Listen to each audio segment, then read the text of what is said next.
வணக்கம் உறவுகளே. இன்றைக்கு 1ஆம் தேதி 2ஆம் மாதம் 2026ஆம் ஆண்டு ஞாயிற்றுக்கிழமை. நாங்கள் பலம்புரியில் வருகின்ற என் சொக்கன் அவர்கள் எழுதிய கட்டுரை அடாவடி கோட்டை அமெரிக்க உளவுத்துறை CIA வரலாறு அடி 9 இன்றைக்கு பார்க்கின்றோம். வசனம் பேசியிருக்கிறது CIA. இந்த முயற்சியும் பலிக்கவில்லை. விஷம் ஏந்தியவர்களைப் போலவே காஸ்ட்ரோவுக்கு எதிராக துப்பாக்கி ஏந்தியவர்களையும் சுற்றி வளைத்து பிடித்து விட்டது கியூபாவின் உளவுத்துறை. இத்தனையும் ஃபெடல் காஸ்ட்ரோ தப்பி பிழைத்த பிறகு CIAவுக்கு என்ன செய்வதென்று தெரியவில்லை. இனிமேல் இவர் வயதாகி இயற்கை முறையில் தானாக இறந்தால்தான் உண்டு என்று கையை கட்டிக்கொண்டு உட்கார்ந்து விட்டார்கள். காஸ்ட்ரோ விஷயத்தில் CIA தொட்டதெல்லாம் சொதப்பல். ஆரம்பத்தில் அவருடைய ஆட்சியை கவிழ்க்க நினைத்தவர்கள் அதிலும் பரிதாபமாக தோல்வியை தழுவினார்கள். CIAயின் மிகப்பெரிய தப்பு கணக்கு அது. மற்ற நாடுகளில் நடத்திய அதே நாடகத்தை கியூபாவிலும் நடத்திவிடாமல் காஸ்ட்ரோவை கீழே தள்ளிவிட்டு தங்களுக்கு சாதகமான ஒரு தலையாட்டி பொம்மையை ஆட்சியாளராக உட்கார வைத்து விடலாம் என்று நினைத்து யோசிக்காமல் தீவிர நடவடிக்கைகளில் இறங்கிவிட்டார்கள். பலமுறை வெற்றி அடைந்த அவர்களுடைய திட்டம் கியூபாவில் படுதோல்வியை அடைய காரணம் காஸ்ட்ரோவுக்கும் மக்கள் மத்தியில் இருந்த ஆதரவு. அதை சரியாக கணிக்க தவறிவிட்டன அமெரிக்காவும் CIAயும். அமெரிக்கர்களை பொறுத்தவரை மொத்த உலகமும் அவர்களைப் போல்தான் சிந்திக்கிறார்கள் என்றுதான் நினைப்பார்கள். அப்படி சிந்திக்க வேண்டும் என்று எதிர்பார்ப்பார்கள். அவர்களால் வேறு எப்படியும் இருக்க முடியாது. எங்களுக்கு கம்யூனிசம் பிடிக்காது, அப்படியான உலகின் எல்லா மூலைகளிலும் யாருக்கும் கம்யூனிசம் பிடிக்காது என்றுதான் அர்த்தம். எங்களுக்கு பிடிக்காத கொள்கைகளின்படி ஆட்சி நடத்துபவர்கள் அகற்றப்பட வேண்டியவர்கள், அவ்வளவுதான் விடயம். அமெரிக்காவின் இந்த பிடிவாதம் கியூபாவில் பலிக்கவில்லை. அவர்கள் காஸ்ட்ரோவை தங்களுடைய உண்மையான மக்கள் தலைவராக ஏற்றுக்கொண்டிருந்தார்கள். அது புரியாமல் அங்கேயும் குட்டையை குழப்பி மீன் பிடிக்கலாம் என்று தூண்டிலுடன் கிளம்பியது CIA. அப்போதைய அமெரிக்க அதிபர் ஜான் எஃப் கென்னடி அவருடைய பூரண ஆசீர்வாதத்துடன் தான் CIA கியூபாவில் ஆட்சி மாற்றம் ஏற்படுத்துவதற்கான திட்டங்களை தயார் செய்தது. அவர்களுடைய காஸ்ட்ரோ ஆட்சி மீது இருந்த கோபத்தில் நேரடியாக ஆயுத தாக்குதல் நடத்திவிடலாம் என்றுதான் முதலில் நினைத்தார்கள். அப்படி செய்தால் உலக அரங்கில் அமெரிக்காவின் பெயர் கெட்டு போகும். அதற்கு பதிலாக எப்போதும் போல் பின்வழியாக நுழைந்து விடலாம் என்று தீர்மானத்தை கொண்டார்கள். அவர்களுடைய திட்டத்தில் பெரிதாக எந்த மாற்றமும் இல்லை. காஸ்ட்ரோ மீது வெறுப்பு கொண்ட அல்லது அவருடைய ஆட்சியை கவிழ்த்துவிட்டு தாங்கள் அதிகாரங்களை கைப்பற்ற விரும்பும் சில உள்ளூர் அமைப்புகளை அடையாளம் காண்பது, அவர்கள் எல்லோரையும் ஒன்றாக திரட்டி அவர்களுக்கு சகல உதவிகளையும் செய்து தந்து ஒரு கலகத்தை தூண்டுவதுதான் அவர்களுடைய திட்டம்.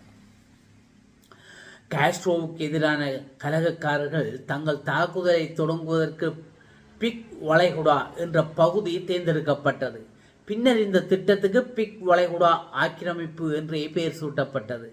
வழக்கம்போல் இந்த முறையும் CIAக்கு உதவியாக சில கலகக்காரர்கள் கிடைத்தார்கள். அவர்களுக்கு தாராளமாக பண உதவி, ஆயுதங்கள், போர் பயிற்சி என்று வேண்டியதையெல்லாம் கொடுத்து தயார் செய்தார்கள். நெற்றியில் குங்குமம் தீட்டி சென்று வா மகனே, வென்று வா என்று கியூபாவுக்கு வழி அனுப்பி வைத்தார்கள். முக்கியமான விடயம், CIA அவர்களை தனியே அனுப்பவில்லை. முன்பாரம் பின்பாரமாக போர்க்கப்பல்கள், விமானங்கள் என்று எல்லாவற்றுக்கும் ஏற்பாடு செய்திருந்தார்கள். வெறும் உள்ளூர் கலவரங்களை மட்டும் நம்பாமல் கியூபா மீது மிகப்பெரிய தாக்குதலுக்கு ஏற்பாடு செய்யப்பட்டிருந்தது. இந்த போர்க்கப்பல்கள், விமானங்களில் உட்கார்ந்து கொண்டு குண்டு வீச தயாராக இருந்தவர்கள் எல்லாம் அமெரிக்கர்கள் தான். ஆனால் அதை வெளியே சொல்லாமல் கியூபர்கள் கலகம் என்று பூசி மறைத்துவிட திட்டமிட்டிருந்தார்கள். அதாவது காஸ்ட்ரோவுக்கு எதிராக உள்ளூர் கியூபர்கள் புரட்சி பண்ணுகிறார்கள். அவர்களை காஸ்ட்ரோவின் இராணுவத்தை தாக்குகிறார்கள். அவரை வீழ்த்தி நாட்டை விட்டு அனுப்ப போகிறார்கள். இதற்கும் எங்களுக்கும் எந்த சம்மதம் இல்லை. ஓம் சாந்தி ஓம். அமெரிக்கா சிஐஏயின் இந்த வேஷமும் சரி கனவும் சரி மிக விரைவில் கலைந்து போய்விட்டது. இதற்கு முன் பலமுறை அவர்கள் வெற்றிகரமாக நிறைவேற்றிய திரைக்கதை கியூபாவில் மட்டும் படுமோசமாக சொதப்பிவிட்டது. சிஐஏ அவளுடன் எதிர்பார்த்த அந்த உள்ளூர் கலவரம் கடைசி வரை நடக்கவே இல்லை.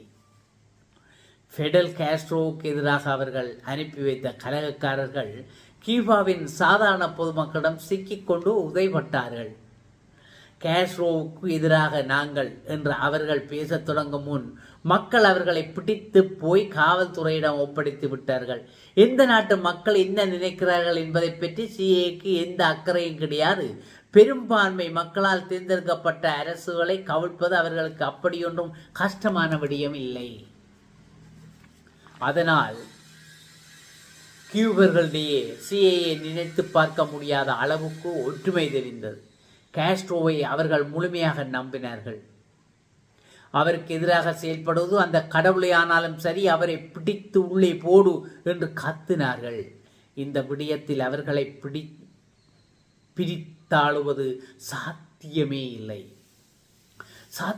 இல்லை என்று சிஏஏ கொஞ்சம் தாமதமாகத்தான் புரிந்து கொண்டது. அதற்குள் நிலைமை எல்லை மீறிவிட்டது. கலவரம் தொடங்கும் இடையில் புகுந்து நாமும் 4 தர்மாடி கொடுக்கலாம் என்று காத்திருந்த அமெரிக்க விமானங்கள் சுட்டு வீழ்த்தப்பட்டன. ஐயையோ, நம் ஆட்கள் அடி வாங்குகிறார்கள் என்று கென்னடியோ சிஐஏயோ கூடுதல் படைகளை கியூபாவுக்கு அனுப்பி வைக்க முடியவில்லை. இந்த விடயத்தில் அவர்களால் பகிரங்கமாக எதுவும் செய்ய முடியாது என்பதால் திருடனுக்கு தேள் கொட்டியது போல் விழித்தார்கள். ஃபெடல் காஸ்ட்ரோவின் நேரடி வழி நடத்தலில் கலகம் ஒடுக்கப்பட்டது. அமெரிக்கா அனுப்பி வைத்த கலகக்காரர்களில் பெரும்பாலானோர் கொல்லப்பட்டார்கள். மிச்சமிருந்தவர்கள் கைது செய்யப்பட்டார்கள். இந்த விடயத்தில் கென்னடி அரசின் நிலைமை தர்ம சங்கடமாகிவிட்டது. இத்துடன் அடி 9 நிறைவுபடுகிறது. மீண்டும் நாளை அடி 10 உங்கள் முன் வந்து சேரும் என்பதை தெரிவித்துக் கொண்டு மீண்டும் அடாவடி கோட்டை அமெரிக்க உளவுத்துறை சிஏஏ வரலாறு அடி 10 சந்திக்கும் வரை உங்கள் அனைவரிடம் இந்த முறை பெற்றுக் கொள்வது உங்கள் அன்பின் முருகன். நன்றி, வணக்கம்.